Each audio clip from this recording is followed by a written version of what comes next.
Добро вечер. Четврток, 22 часот, време за емисија во центар на YouTube. Јас сум Васко Евто, почитувани гледачи, а вие сте на вистинското место.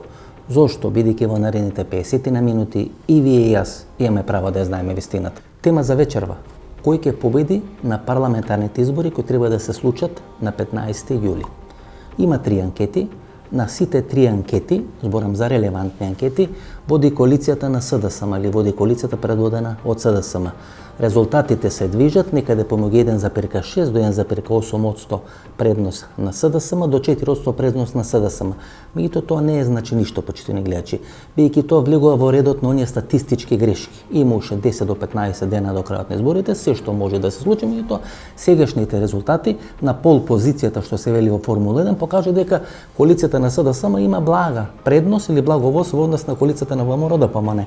Затоа и двете партии на некој начин ќе ги радикализираат своите кампањи, СДСМ ќе се обиди да привлечи све што може од неопределените гласачи, за разлика од ВМРО-ДПМН кој има стратегија да ги донеси своите гласачи кои се незадоволни да гласат на 15 јули. Тоа се двете стратегии. Ајде да направиме некоја мини анализа да видиме што може да се случи на 15 јули.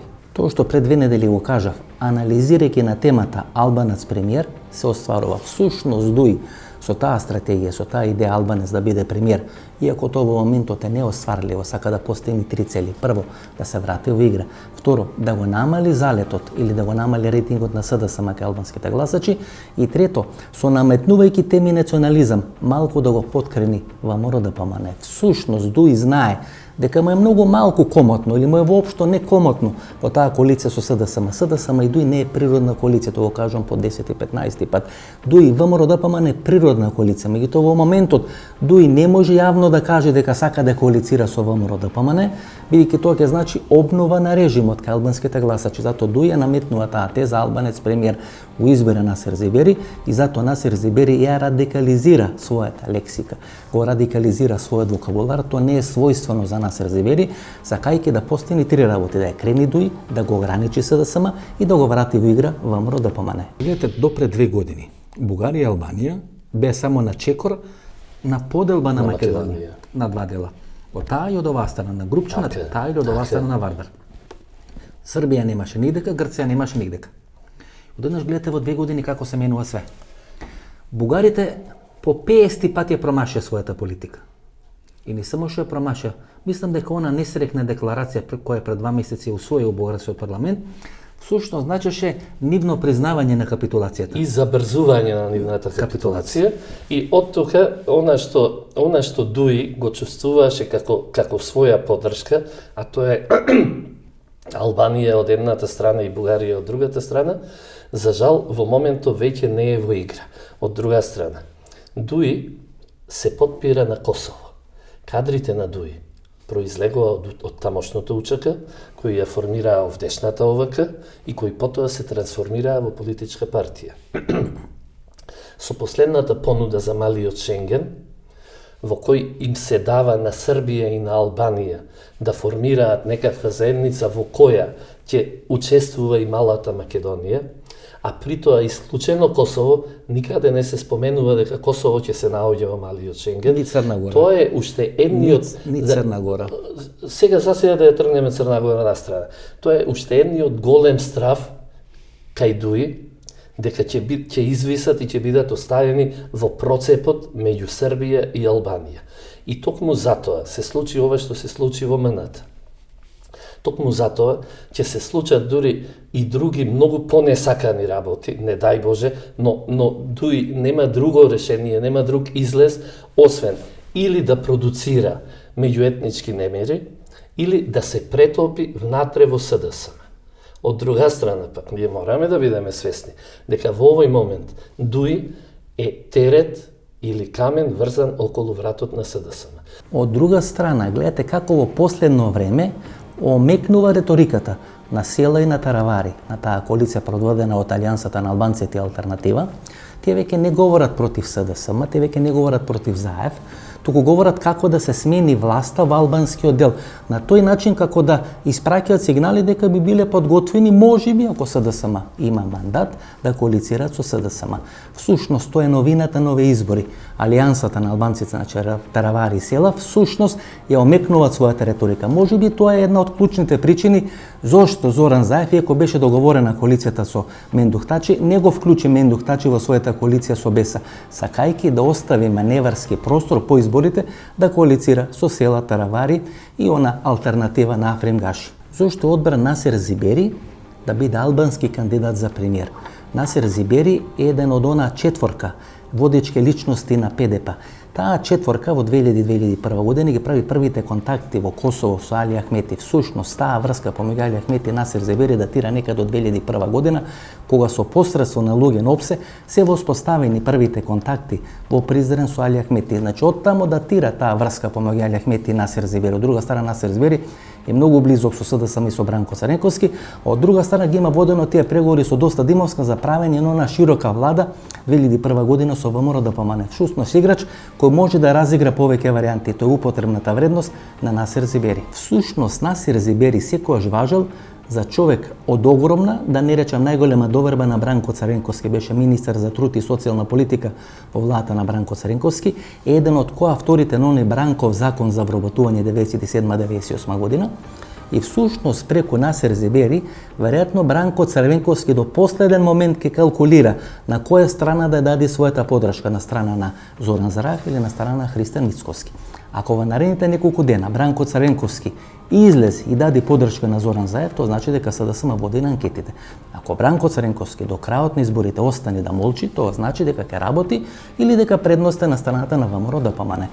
Тоа е факторот Насер Зибери. Ако објаснувањето беше дека 2001 година војната се случи бидејќи албанците беа надгласани или не беа слушнати нивните барања за уставот и за референдумот за независност, тогаш како албанците во коалиција со СДСМ ќе го изгласат без ВМРО и без еден голем дел македонци кои се против тој закон, законот за двојазичност во Македонија? Законот за двојазичност беше изгласан еднаш, два пати и како постапка предвидена со устав и деловник е завршена. И тоа, господин Зибери, е правно толкување. Да. Јас говорам за фактичко толкување. Еве ќе го изгласате или ќе го изгласат законот. Како ќе се изгласа закон без мнозинство македонци кои се противат на тој закон? Мнозинствата според уставот не се делат по етничка основа. Значи, мнозинство има тој што ќе обезбеди 61 глас. Се согласувам со вас. И така беше 91 година. Се обезбедоа гласови и се изгласа уставот. И подоцна 2001 година луѓето велеа војната направивме бидејќи не ги слушаа нашите барања со уставот 91 година. Сакате повторно да дојде на таква ситуација, сега македонците да се неслушнати и македонците да се бунат против нешто? Да, тоа е точно. Ама ако почнеме по тој принцип да функционира државата, тогаш треба да се преуреди. Треба да го смениме нашиот устав и политичкиот систем да функционира на други основи, на паритетни основи по етничка линија. Него треба Во тој случај може да се повикаме на овие аргументи. Додека за ова што го тврдите дека 91 се случи тоа што се случи и како резултат на тоа дојде 2001, да, така е. Тоа е факт. Да, тоа е факт. Меѓутоа, има една голема разлика помеѓу актуелната ситуација и тогашна. Во што е разликата? И разликата е во тоа што мнозинството тогашно ускрати права на малцинството. И ги ускрати правата во областа на образованието, на употреба на јазикот, на символите. Малцинствата не го почитува ставот и волјата на мнозинството. На изборите 2016 година победи ВМРО ДПМН и еден голем дел на гласачи на СДСМ се против законот за двојазичност. И тие луѓе не се репрезентирани сега во македонскиот парламент и во нивно отсуство со овој закон за двојазичност. Вие велите да усвоен у прва фаза, но не велите дека усвоен во отсуство на ВМРО ДПМН од собраниските клупи.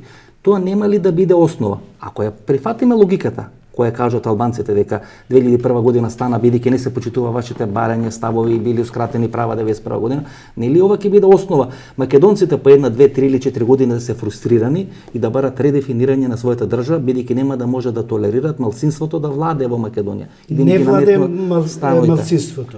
Малцинството само бара остварување на Кој неговите право права. Пехчево ќе осварите, господин Зебери? Не во Пехчево. Како не во Пехчево? не. Кој права ќе осварите у Ново село? Дозволи.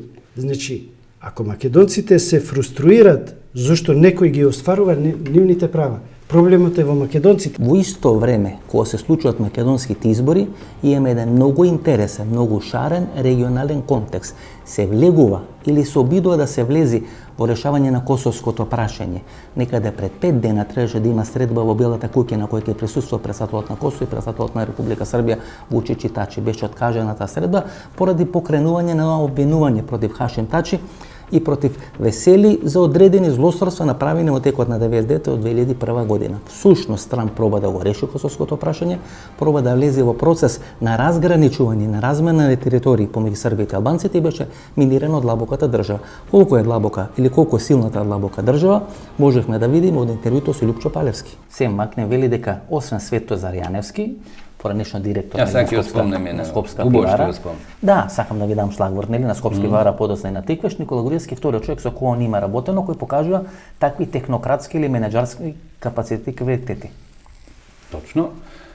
И во контекст на олигархија и лидериве во Република Македонија и влијанието на организираниот криминал, кој јас го нарекувам олигархија, кој е целосно ставен во функција на глобалистиви и реализација на неолиберални проекти, тие, еве ти една фирма на Светозар Јаневски, на регистрирање надвор од Македонија, во која еден твој миленик е прв директор, Александар Џорџ Рондос, грчка разузнавачка позиција, NBA едно од повисоките. Воено или полициско грчко разузнавање? Се едно грчко е за цел Балкан.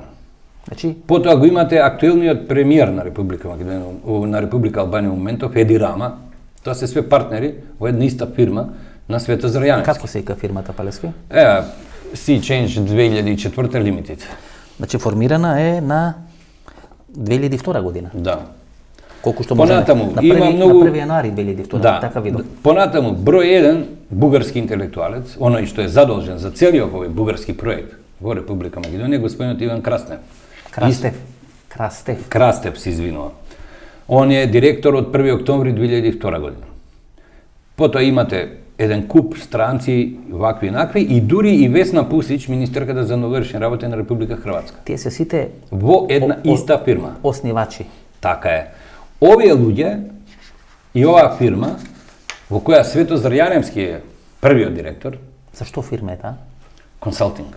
За консалтинг. Овде се плаќаат глобалистичките политики за целиот Балкан. Ова е Deep State При фирма. оваа фирма. Значи, кога говориме вакви длабоко, фирми има многу.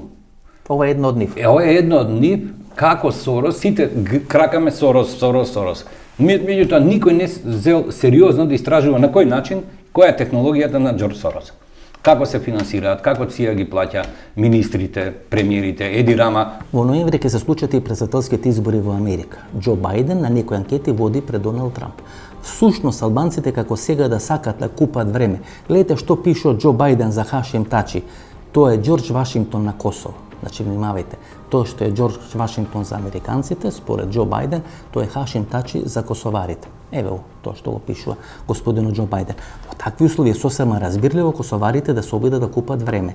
И сега купуваат време, ќе направат све да ги одложат тие преговори со србите, сметајќи дека ако победат демократите или ако победи Бајден на ноемвриските избори во Америка, ќе имат многу поголем маневарски простор и многу подобри позиции во преговорите со Вучич или во преговорите со Белград. И има уште еден елемент кој не им оди во корист на косоварите, а тоа е дека нивниот главен лобист во Конгресот после 31 година како конгресмен кој функционира како председател на таа комисија за надворешни односи, господинот Елиот Енгел, е поразен во внатре-партиските избори во Демократската партија, што значи дека во ноември тој не може да се кандидира и после не знам кој тамо 10 или 11 пат да биде конгресмен, бидејќи 31 година веќе беше конгресмен и тука ќе заврши неговата политичка кариера.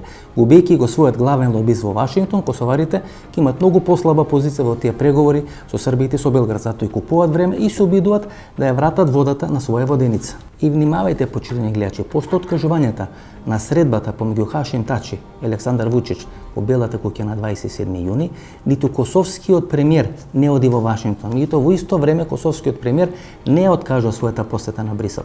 Тоа значи дека постојат два модели, едниот е американски модел, моделот на Доналд Трамп, и вториот е моделот на длабоката држава кој сега го персонифицира госпоѓата Ангела Меркел. Значи тоа е класичен судир на американското и германското сценарио како да се решава косовското прашање. Германците не се согласуваат со развој на територии подолба на Косово, американците и Доналд Трамп го туркаат тој модел на развој на територии и подолба на Косово. Освен парите, освен шверцот, кој ги поврзува во тој мини Шенген? Мислите šta ih još? Не, кој још повезува, значи осим пара и криминала, валјда постои нека меѓународна подршка, неки чадор кој их štiti, кој их брани. Dobro pitanje. Lukavo pitanje, ali je poenta tog pitanja. Pa da vam kažem, po informacijama koje smo mi dobili, ovo je jako, kako kažem, hrabro da ja iznesem. Mislim da je nemačka služba napravila puno loših stvari, BND podržavajući jedan deo albanske mafije i podržavajući Aleksandra Vučića, i mislim da će BND biti u ozbiljnoj reciklaži, što ja to kažem, onog momenta kad Angela Merkel bude sišla s vlasti.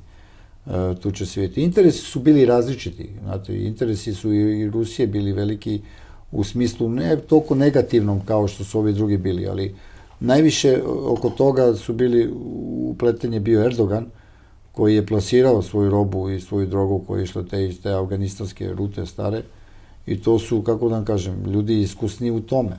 I tu nema, najmanje se, gledalcima mora bude jasno, da ovi ljudi koji predstavljaju države koje su bile u sklopu bivše Jugoslavije, oni se najmanje politikom bave. Oni izvršavaju neke geopolitičke zadatke, a bave se kriminalom. Održavaju tako taj svoj sistem, budžet, i enormno se bogate svaki dan. Mora shvatite da oni svaki dan uzimaju milione, ne 5.000, 10.000, 100.000 evra. To su milioni. Svaki dan. Svi oni. To nemojte uopšte da razmišljate o tome da nije tako. Oni kupuju banke sada. Oni su se toliko, kako vam kažem, poremetili su se od para. Izgubili su svaki vid realnosti sa života. Banki, medijumi, sve je pod njim na kontrolu. Sve kompletno. Svi mediji, apsolutno. Pa morate da znate, na primjer, da Aleksandar Vučić on drži celo operativni sistem prisluškivanja koji nalazi se u Makedoniji. U Makedoniji? Tako, u Makedoniji. U kontroli Aleksandar Vučić? Tako, u Makedoniji. To je sistem na prisluškuvanje? Sve, i vas, i Srbiju, i sve. Znači, tu mu je centrala.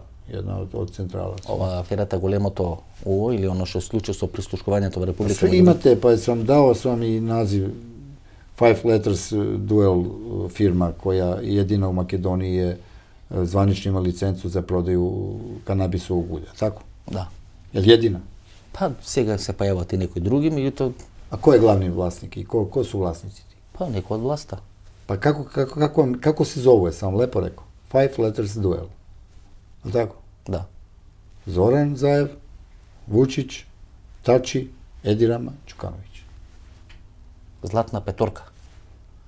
I sva marihuana iz Srbije, sva marihuana iz Srbije, iz te Jovanjice, iz svih onih drugih, iz Gakova, i još mi znamo za toliko plantaža ima, mi ih puštamo, samo da vidimo, je trenutno kod vas u Makedoniji. Celata. Celata. 10,5 tona ulja kanabisovog vam je sada u Makedoniji. Sladirano u Makedoniji. Tako je, trebao je bude dogovor da uzme jedna firma kanadska od Italijana, Amerikanaca koji žive na Floridi, međutim imali su rok do srede, to nije postignuta cena 50.000 evra po litri, pa je to predato, ići će to prema Evropi. Koja suma na pari je to? To je 500 miliona nam je to. To je 500 miliona. I sa tih, jedanput posle toga je kupljena, prodata Komercijalna banka, a NLB banka kupljena, gde su slučajno unutra i ista ta petorka drže i banku tu. Сега е веќе јасно дека ако на ноемвриските избори победи Доналд Трамп, косовското прашање ќе се решава по принципот на размена на територија или по принципот на поделба на северен и на јужен дел на Косово со одредени енклави. Во рамки на тој јужен дел на Косово можно и одредени територии од делот на Србија да припаднат кон Косово. Всушност тој е оној модел кој 2001 година со размена на територии го наметна или сакаше да го спроведе Љупчо Ѓорѓевски во текот на таа војна 2001 година во Република Македонија. Гледате како времето полека ги верифицира тезите на Љупчо Ѓорѓевски. На крајот Љупчо Ѓорѓевски кога Васил Тупурковски по 20 или по 30 години ќе може да каже дека биле визионери и дека пред време виделе во кој правец ќе се одвиваат работите. Зошто и кажам овие работи, бидејќи е клучно да се свати дека македонските избори на 15 јули се организираат на 15 јули, бидејќи американците инсистирале до 1 август да биде конституирано македонското собрание, а до 1 септември да биде конституирана македонската влада, што значи дека очекува и сака да се влезе во брзо решавање на косовското прашање, че треба да има стабилни влади во регионот за да може да се влезе во брзо решавање или интензивно решавање на косовското прашање. Тој е конфликтот помеѓу Трамп и длабоката држава. Трамп сака со одредена дипломатска победа да истрчан изборите во ноември во Соединетите американски држави. Оно што Али Ахмети сега кажа дека сте му праќале сигнали за размена, за поделба, дека тој ги одбивал. Ласко, Што е вистината во целата Али работа? Ахмети не сум му праќал никакви сигнали, меѓутоа со Армен Џафери јас седнав тогаш да разговараме. Зашто за поделба на Македонија? Значи не за поделба, за трампа на територија на себе. Тоа што сега Србија и Косово го прават и што најверојатно ќе го направат. Значи не со Ману. Значи вие со Армен Џафери. Не, вака сега, Васко. Морам да кажем дека таа атмосфера беше созреана, сега, знаете, тогаш време, значи, пред давници, вакви, такви, онакви работи. Јас и до ден денеска си имам своје мислење дека тогаш тоа се случише, ние како држава ќе одевме многу напред и многу работи. Ако се Трампа, ако се Трампа тогаш размене територија. Значи, тогаш таа атмосфера беше кај повеќе луѓе, сега дали се искрени или не се искрени, ќе го кажат тоа. Значи, таа црква, таа идеја беше прифатлива на доста Димовска. Таа идеја беше на Стојан Андов и Стојан Андов кажал за тоа работа, така. Борис Трајковски, значи вака сега.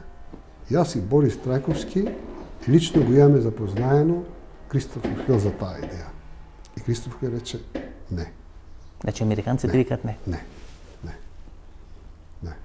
Значи, ето јас и Борис Трајковски директно му зборуваме на Хил за таа работа. Па и Зоран Димитров кажува дека Димитровски кажува дека на него Борис Трајковски му ја кажал кога бил во вечер. Кај беше во вечер и кој вестник Да, беше? во вечер во Со му ја кажал. И Ѓорѓевски. значи од академијата не е само еден академик. Барем тројца академици имаше. Значи, сакам ако они се Значи дистанцираат, поширок круг на луѓе. сега пазите. Значи таа идеја не е од некој што и сака лошо на Македонија. Таа идеја е созреана од луѓе кои мислеле за Македонија. Ѓорѓевски, сигурно. Спомнавте дека сте имале разговори со Армен Џафери околу Трампа размена на територија. И сега, он после дали со Али Ахмети зборувал, не знам. Џафери каде би можел да комуницира со Албанска академија, би можел со Косово да комуницира, со кои структури би можел да комуницира Армен? Не знам, ама за мене беше он врата. Значи вие со него разговарате. Не е вратата за према албанскиот блок сега. Значи јас не можам да Што му зборувам. нудите на Армен Џафери? Значи, Кои територии се во пакетот? Ние зборуваме за Тетово, Гостевар и Дебар, а трампата да биде Преспанско езеро од албанска страна. Значи Тетово, Гостивар и Дебар, значи не Струга и Охрид, Да. Тетово, Гостивар. Не, само Тетово, Гостевар и Дебар. На овие избори, според мене, најинтересно, не велам дека ќе биде неизвестно, туку најинтересно е трката во првата изборна единица помеѓу Гордана Селјановска и Никола Димитров.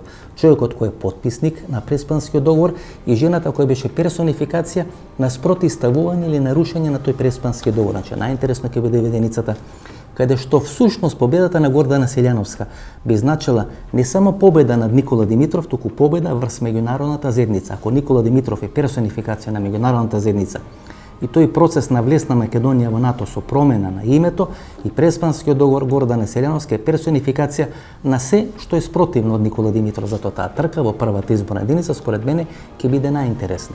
Иако таа трка Димитров Селјановска се очекува лани на председателските избори, тоа не се случи. Иако на внатре партиските анкети Владко Ѓорчев водеше пред Гордана Селјановска, сепак врвот на ВМРО ДПМН одбра да ја номинира Гордана Селјановска за сметка или на штета на Владко Ѓорчев. Очекувате дека Ѓорчев може да победи на партиската конвенција? Мислам, да. Иако сите даваат шанси на Гордана Селјановска, вие значи сметате дека шансите на Ѓорчев се значени за да може да победи на партиска конвенција? Да, бидејќи без оглед на неискуство или сето тој и паблик и јавниот имидж, Ѓорчев е тркач, односно ги има добиено сите избори. Сите го имат прежалено Ѓорчев. Па, дури имаше многу негативна кампања на социјалните мрежи, се фаворизира на некој начин Гордана Селјановска, меѓутоа ја очекувате дека во продолжение 2 пати по 15 минути можеби Ѓорчев да изненади да победи на партиска конвенција. Па, ако добро забележав, мислам дека и на анкетата што имам погледнато е во предност Ѓорчев, значи во јавното мислење.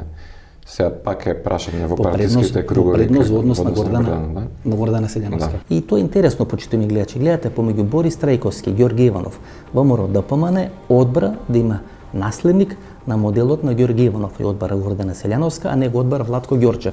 Владко Ѓорчев би бил природен наследник на Борис Трајковски. Сега Никола Димитров се наметнал како природен наследник на Борис Трајковски, сака да ги добие сите тие неопределени гласови, но ВМРО ДПМН и сега, например во кампањата на Александар Николовски, тој се среќава со Ѓорги Иванов во четвртата изборна единица во Ландо, меѓутоа не се среќава со роднините на Борис Трајковски. Всушност ВМРО ДПМН помеѓу Ѓорги Иванов и Борис Трајковски се одлучува за наследството на Ѓорги Иванов. Еве како вели Амстердамската тројка, са малку тројка, знаете.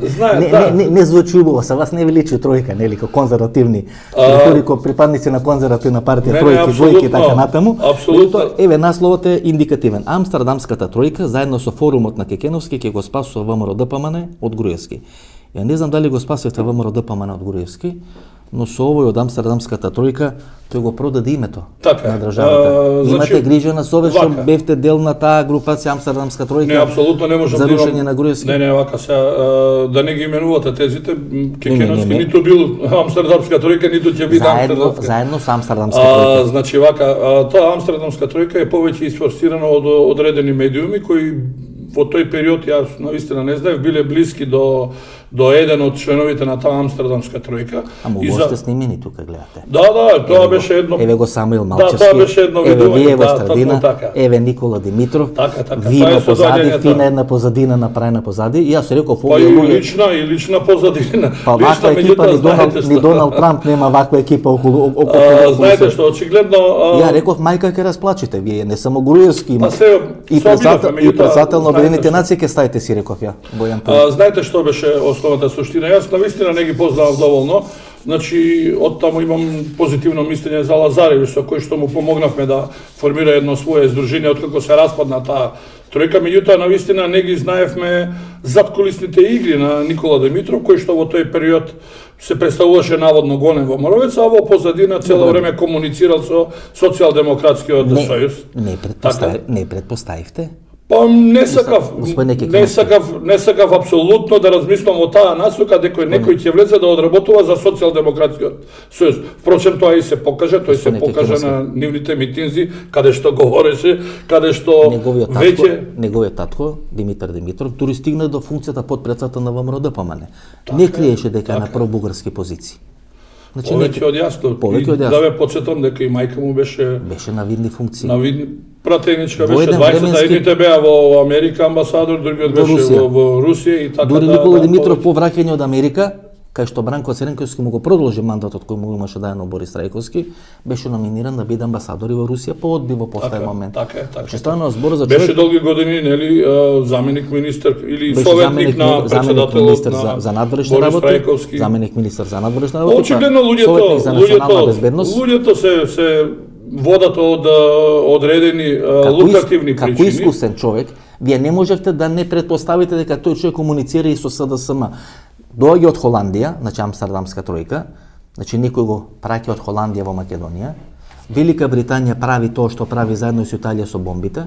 Холандија секогаш ги одработува во наводници Балканите. Во оваа позиција сигурно сме сите и поумни, и посвесни, и потрезвени, меѓутоа факт е дека во тој период и тоа беше една и единствена средба со него.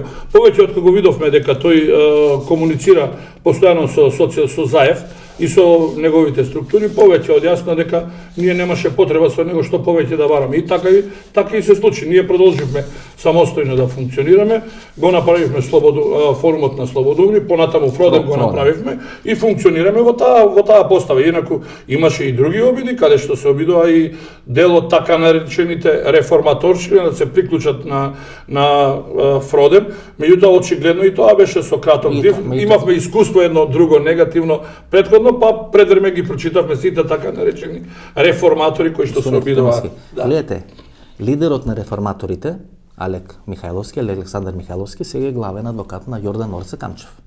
Така. И кога се свртите наназад, вие гледате дека целата таа оперета не само што е добро режирана, туку е одлично режирана. Тоа всушност ја бетонира првичната теза што ја кажав на почетокот на емисиите. СДСМ сега води стратегија на привлекување на се што се неопределени гласови. Секое зрно да го донеси ВАМБОРот.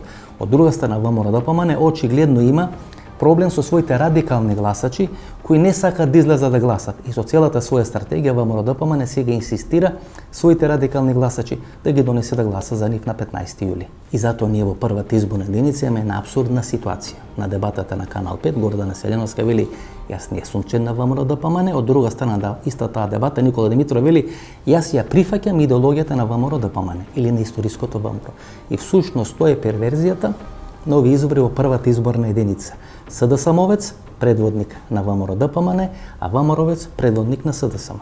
Ако јас ко директор на Алфа не ја ставив телевизијата во функција на бојкот на референдумот, и Николовски, и Мицковски ќе излезе на референдум, тоа можам со две раце да го потпишам. Мене ми е јасно. Тоа можам со две раце да го потпишам. Па на дента на референдумот Мицковски тактизираше до еден сат попладне. Кога пишам еден ден книга, ќе биде шокирана македонската јавност. Васко, мора... Не можам да им простам соучештништво во промена и продажба на име. Јас тоа од Заев го очекував. Заев тоа него ни криеше. Ама Заев не е предмет на дискусија, човекот дојде на таа агенда. Нова екипа не можам да им простам соучештништво во промена на име. Еве, прв пат пред гледачите, ако веќе кажуваме нели историски, вие кажавте, рете јас да кажам. Еве зашто го потенцирам тоа. Јас сум слушал како Гордана Селјановска дебатира за фришопови. Не у македонска телевизија ка Маријан Цветковски може да се најдат стенограмите како се делени фришоповите. И дека е министерка на Бранко Црвенковски. Бранко Црвенковски. И сега е носител на листа на Мицковски. Да. Па таков лупин. Неги. Ке Маријан Цветковски можете да ги најдете у македонска радиотелевизија како се делени фришоповите во Република Македонија. Сум ги читал стенограмите. Баш на таа тема. Јас сум ги читал. И сега знам дека ќе дојде Народен глас и Саша Политико. По цела емисија од 90 или 110 минути, ќе изваат една минута, па ќе тоа стават бомбастични наслови и така натаму. Но тоа е ризик кој секој од нас треба да го земи. Ама ние имаме обврска пред историјата. Право да ја знаат вистината. Тоа е мотото на емисијата. Значи, ја тука се ставам, исто мене ќе ме масакрираат и лево и десно. Апсолутно. Ама гајле ми е, затоа што јас сакам да се знае. Јас не очекувам ништо од ова. Поминале некои работи, одамна 2003 е Конгресот во Охрид 17 години позади нас. Но некои работи треба да се знаат за да се напишат хроники. Ој народ нема на што да се фати. И затоа му кажам на Груевски, абе не смееме да дозволиме промена на името, човече. Партијата ако треба нека отиде у партизани или у терористички организации, мора да се спаси името. И тоа беше моето политичко кредо. Знам дека идам против НАТО, против големи светски заговори. Ама па што? Ама па што? Видите, сега имаме две СДСМ партии. Да. И сега е само прашање на време. Кога ќе се формира патриотска партија? Прашање на време. Самите странци ќе имаат потреба од патриотска партија. Па гледате, у Македонија се самите странци ќе бараат да се формира нова партија која ќе го промовира македонскиот национализам. Вие ќе знаете зашто ви се две плавуши, сакате имате една плавуша, една црнка. Ако имате две плавуши, ви треба црнка. Тоа е логиката. По примерот на Али Ахмети и најавата за албанец премиер. Да. Значи, он не вика стручњак или член на нашата партија премиер, он вика албанец.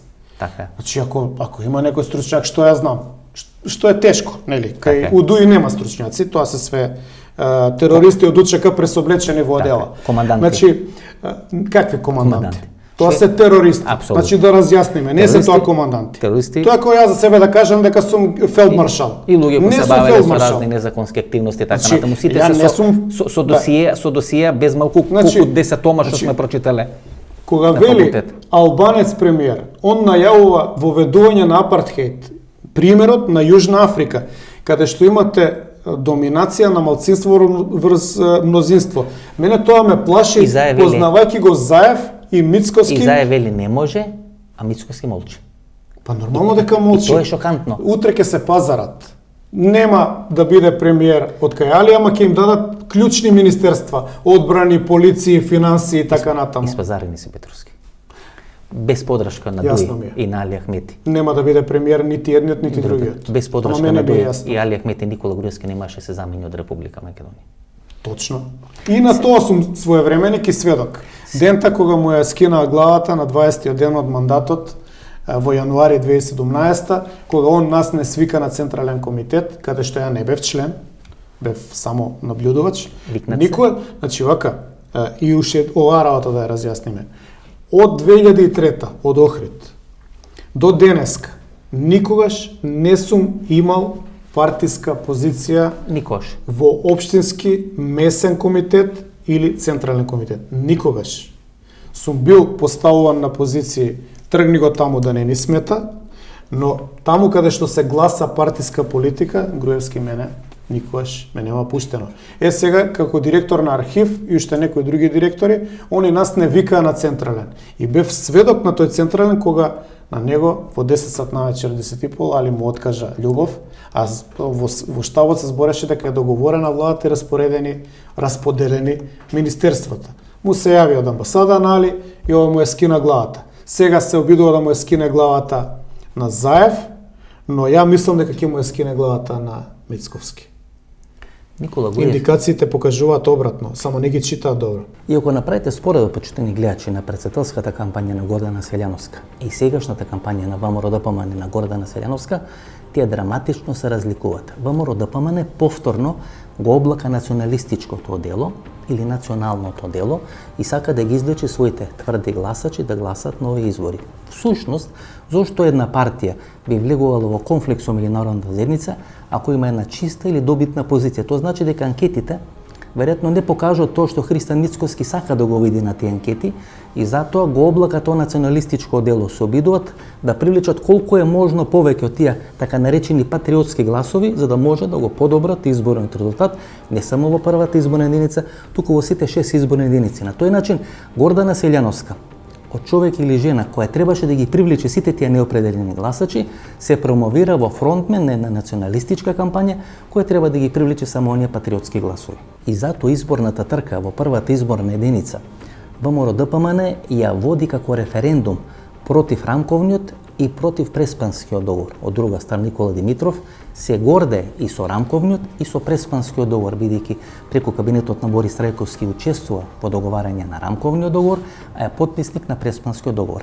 И тој е судир на тие две Македонии. Едната Македонија која е против рамковниот и против Преспанскиот договор и втората Македонија која смета дека со рамковниот и со Преспанскиот договор е одбра најбрзиот и најлесниот пат да станеме членки на НАТО и НЕО. Тоа се тие две Македонии ќе се судрат на изборите во првата изборна единица. Иако ги кажа, прв работите и за договор историски со албанците и за можна конфедерација со Грција. Тоа се негови некои работи. Тоа се идеи кои беа така. Прв почна да преговара за името. Да, па за името. Мене не ме брине грчко-македонски договор. Тоа од Северна Македонија ќе еден ден ќе биде С Македонија, па ќе остане Македонија. Тоа е привремено. Поголем проблем е ова со бугарите. Да, идентитетот него. Идентитетот е спорен. Година дена јас тоа го кажам. Ја воопште не е спорно, јас милион пати го реков. Да, година дена. Со грците проблем никаков не. Со бугарите ќе биде проблем. Со грците имаме драматични разлики, културолошки, идентитетски. Не сме исти народи. Не сме исти народи, не може да не стопат. Али овие се словени. Да, овие може да не и имат амбиција да не претопат. Јест, затоа што Историја да ни земат све. Затоа што тврдат дека историја уствари бугарска. Историја така. И сега тие ти дозволува да биде и Македонија. И она во химната Таму е Питогули, се спомнам. Па Питогули не може да го направиш никако. Бугари. Ни бугари, ни Македон. Роднина ви. Е влад како мене. Роднина ви. Вие го прифаќате предлогот Горна Македонија. Така објавот грчките. Сега се извинам, Горна Македонија во наводници е антички термин за овој дел на Македонија. Значи, Помеѓу Северна и Горна Македонија. Зошто Горна? И вие ли бевте во некој антички филм Паско, да може тоа да го не правите можам- како не дел можам- на не таа можам- античка Македонија? Да, гледайте сега. Можам да ја кажем дека и Северна и Горна сметам дека подеднакво не се опасни за Македонија, затоа што се некаква географска додавка која не навлегуваат во суштината, еве го прават тоа разделување со Грција. Што на пример Нова. А инаку, Што на пример сега Нова би вака, го правела, Нова инаку Македонија. Горна Македонија, еве во Македонија постојат многу стручњаци за античка Македонија, меѓутоа многу малку спомнуваат дека зборот Македонија на македонски што значи? Не значи ништо. На старогрчки значи горна земја. Зборот Горна Македонија, ако сакате да го преведете, зборот Македонија, ако сакате да го преведете на наш македонски јазик, значи горна земја. Значи тоа би било само една тавтологија.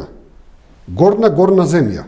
Значи нешто што би било допадливо. Ова не Второ, да не спомнуваме дека во времето на дедото на Александар Македонски Аминта постојат во рамките на Грција Долна и Горна Македонија. Тој ги обединува двете Македонии. Значи тоа е нешто што функционирало, дори можеме да се повикаме и на историја. Има Долна, има Горна. И тогаш ние Васко, јас апсолутно сметав дека тоа е добро и јас бев решен. Бев решен тој проблем да го решам тогаш. И ако се сеќавате во некои медиуми, ние тие имења ги пуштивме. Меѓутоа, за жал, многу од тогашните функционери на СДСМ и многу од тие новинари кои сега навиваа за името да се реши, затоа што било многу важно, тогаш наскокаа, почнаа хајка против мене и јас си реков, чекајте сега, ако не сакате јас да ви го решам тоа, ретерирам. Па во тоа време дојде и времето кризата македонска, и грците се повлекоа, сватија дека сега не е време да се решава тоа, и тој проблем остана нерешен. Инаку, СДСМ да беа паметни во тоа време, што требаше да направат? Само требаше да го премолчат, да дадат еден амин со молчење, јас тој проблем ќе го решев и ние до сега ќе заборавивме дека имаме таков проблем и најверојатно и евроатлантската интеграција ќе одеше 10 пати побрзо и немаше сега да доцнеме и сега еве да чекаме и нови блокади и нови удари. И тоа е политика. Затоа политиката е нарекуваат најстар занает во светот. И Гордана Селјановска од ланската позиција дека е Јанус со две лица, дека ќе го почитува Преспанскиот договор, но дома нема да го користи, односно во таа приватна комуникација нема да нарекува или нема да ослова државата од Северна Македонија, бидејќи легалист ќе го почитува Преспанскиот договор, сега драматично менува својата позиција и игра на класична националистичка карта. Тоа е политика. Затоа не треба да им верувате на политичарите. Политичарите ги менуваат своите ставови кои што се менува чорапи. Не само ВМРО ДПМН, туку и СДСМ. Одеднаш Боце Делчев е македонец.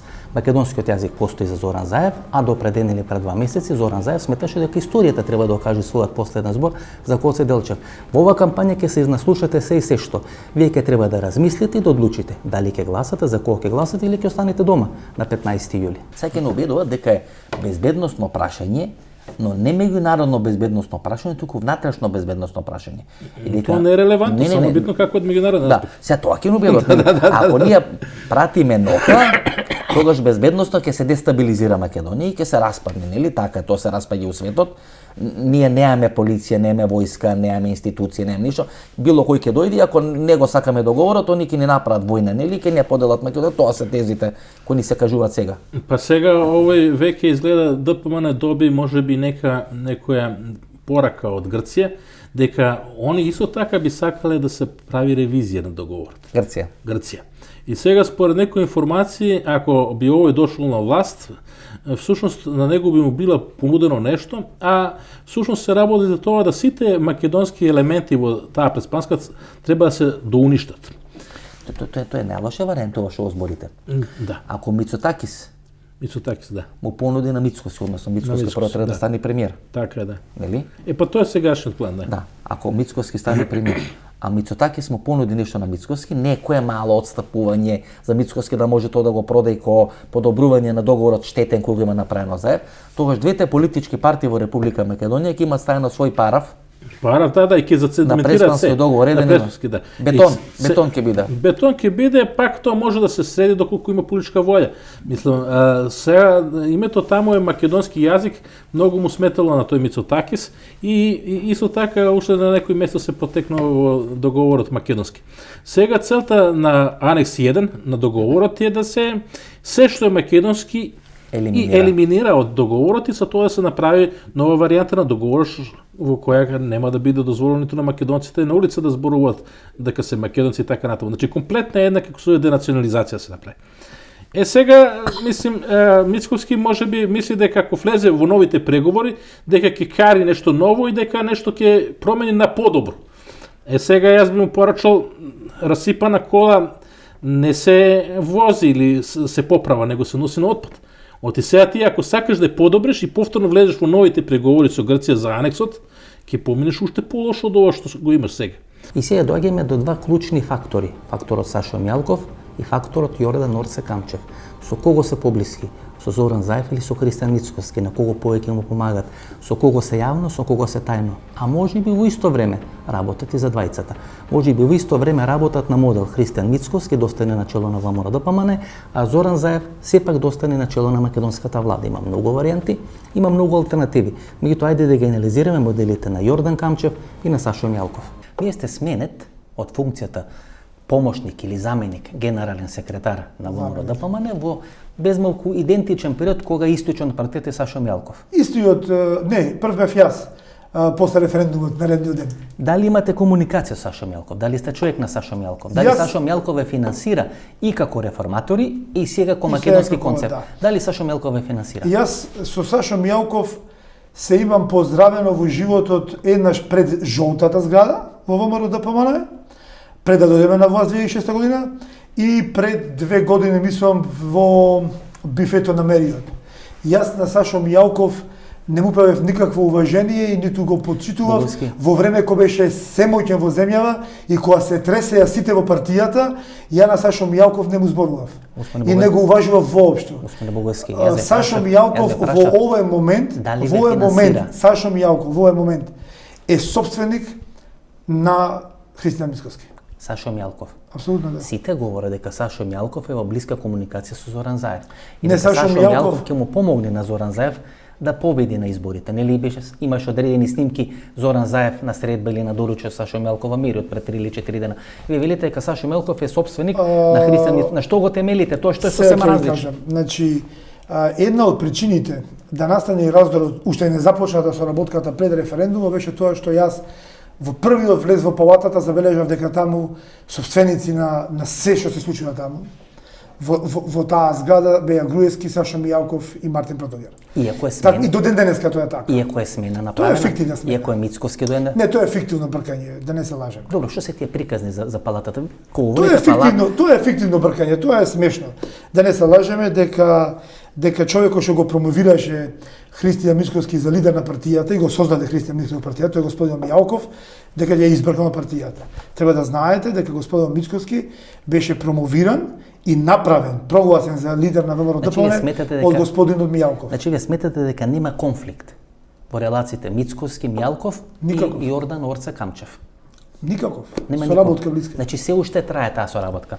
Лидерот на реформаторите, Александар Михајловски, каде е сега? Зошто не е со вас во македонски концепт? Ако велите немате соработка со Мицкоски, ако немате соработка со Јордан Орце Камчев, ако немате со Мјалков, каде е сега поранешниот лидер на реформаторите? Зборувате за Александар Михајловски, да. Он се одлучи да продолжи понатаму да работи комплетно приватен бизнис без да за кого игра улога во може ли да кажете за кого? Игра улога во политиката. За кого работи? Па он како адвокат има право да работи за работи за Јордан Камчев.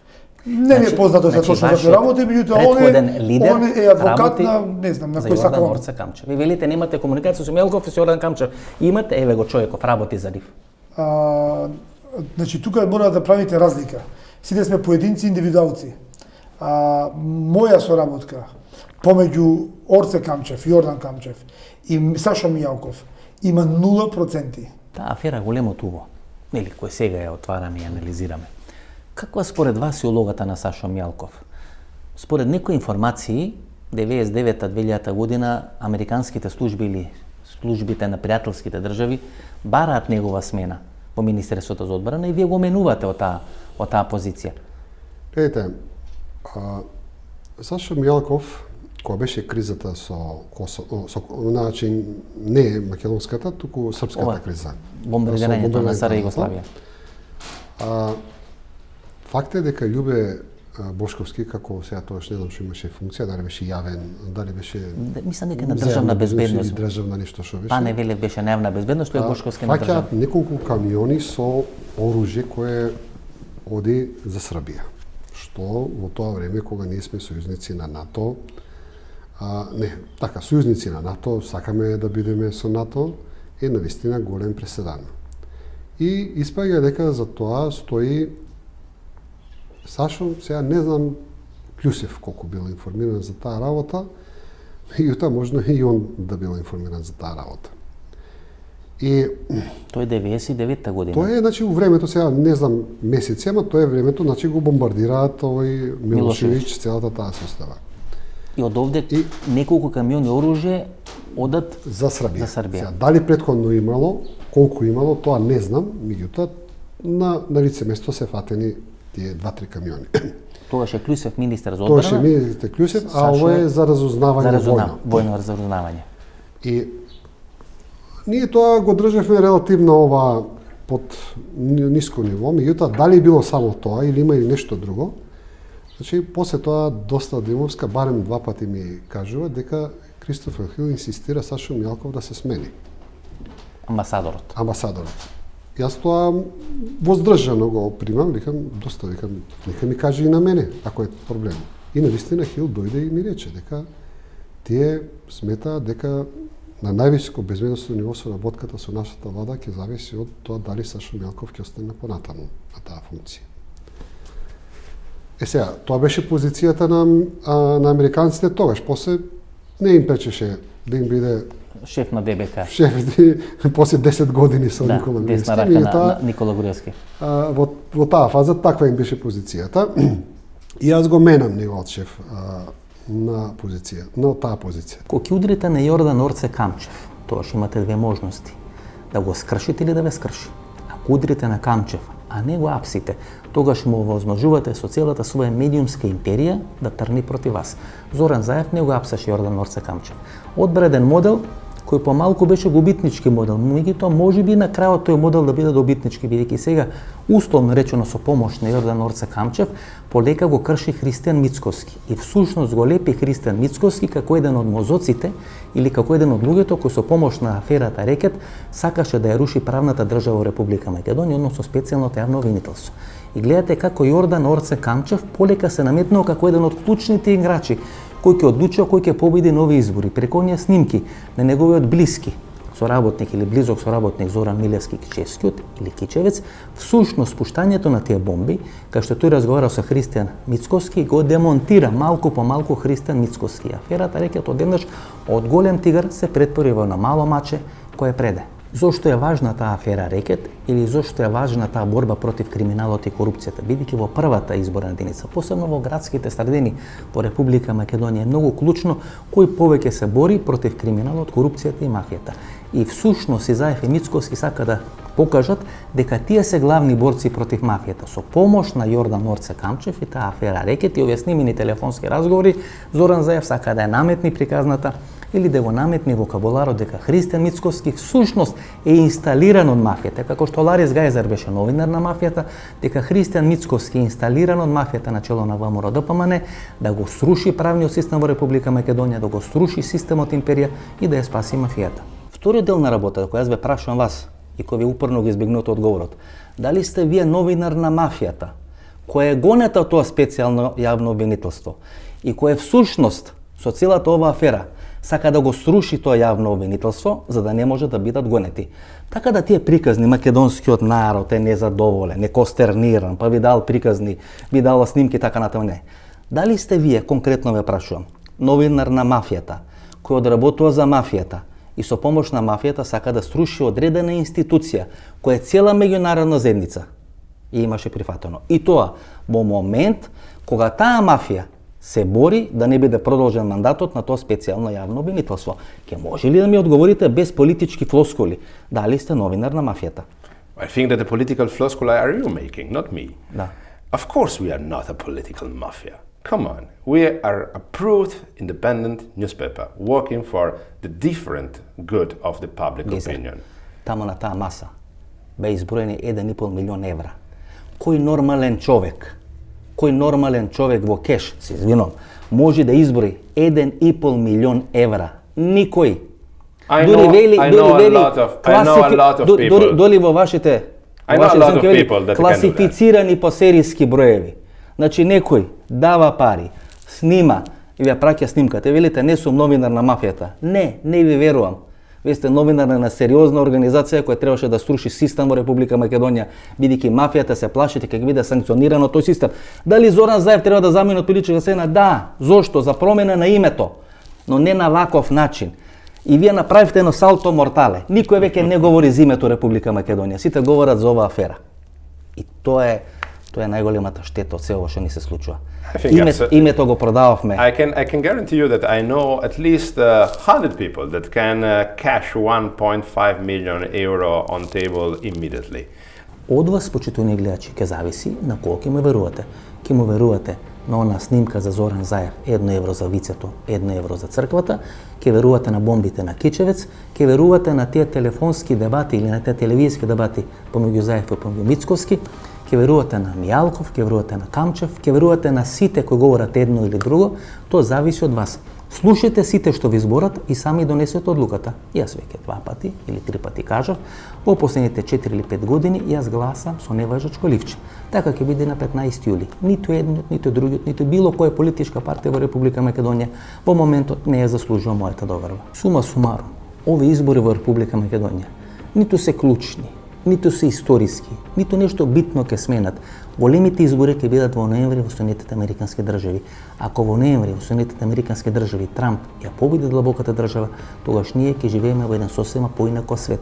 А ако тамо Трамп ги изгуби изборите, тогаш многу работи ќе се вратат на старо, ќе се сменат или ќе одвои некој несакан правец за Република Македонија. Ова беше емисијата во Центар, сум Васко Ефтов, почитувани гледачи.